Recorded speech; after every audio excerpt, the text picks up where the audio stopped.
Hey everybody, Jay here, creator of the Spin Case, and I wanted to give you a video update of some of the latest changes that I've added to the Spin Case. Yes, I've actually been still tweaking the design.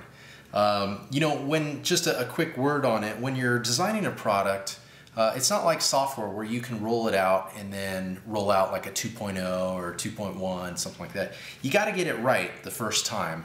When it's in your hands, I can't help you. So the Spin Case, the majority of the manufacturing is done, but there was just one thing in the back of my head that kept bothering me. And for those of you that follow Raspberry Pi, there have been some chatter and some plans for an updated board.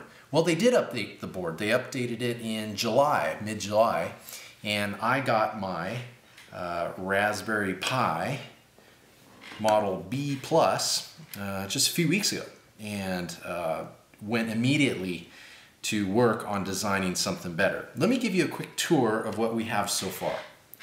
So this is the final chassis of the Spin Case, and it looks kind of similar to the prototype that you saw in the Kickstarter campaign. Number of pins. The first thing you'll notice is a couple of holes and this tray.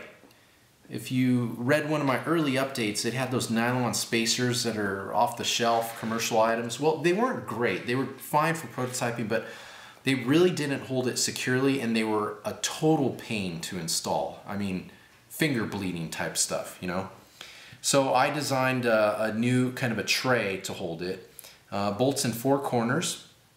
It holds the Raspberry Pi, I'm going to call it the Model B, in place pretty snugly. It snaps into place, and that keeps just any pressure from the cables or any force moving in from the back, keeps it pretty steady. And then simply 2 screws going into the those holes that are there. They say not to use them, but it's really just to keep it from lifting, and already it's already snugly held. So it's just to keep it from coming out of the tray. The tray puts a nice pinch on the board itself. These slots, the GPIO slots, you could have run them out the back with the rest of the cables, but I like the idea of running a ribbon cable out through the bottom. And if you remember, this started out as just a 1-tier product, the chassis and the cover. And I thought, you know, maybe you could have some other widget or gizmo that you have over here. You could run a cable out here instead of out the back, or you could still go out the back if you wanted to. Now, I mentioned the B Plus model. Now, the first thing you'll notice about the B Plus is the addition of these ports. That's pretty much the biggest deal. Yes, these are gone, actually not gone, but combined and moved over here. That's fine, but for most people that were using the, or were back in the Spin Case, it's really for media purposes, and whether it be Xbox Media Center, something like that, you're not really going to use those. It's just going to be HDMI, which is fine because I kind of ignored those in the design of it. That's why it's shifted over. Now, it is shifted over. Let me get, this is the prototype cover. When you put the prototype cover on, you'll notice that those ports in the back came straight out. I've had to widen this slot here, which is fine. It just makes it a little wider to accommodate these 3 ports going out the back. The other problem is, if you notice how this is placed, it would have totally blocked this right-hand port if this were not wider. Problem is, I was already in production and most of these items were designed and finished, and so what I needed to do is I needed to modify the chassis. Let me pull over the modified chassis. You'll notice an array of holes here. 4 of them are going to be to screw down the tray, as you saw in the corners, and then the other 2 are for the holes that screw down the board.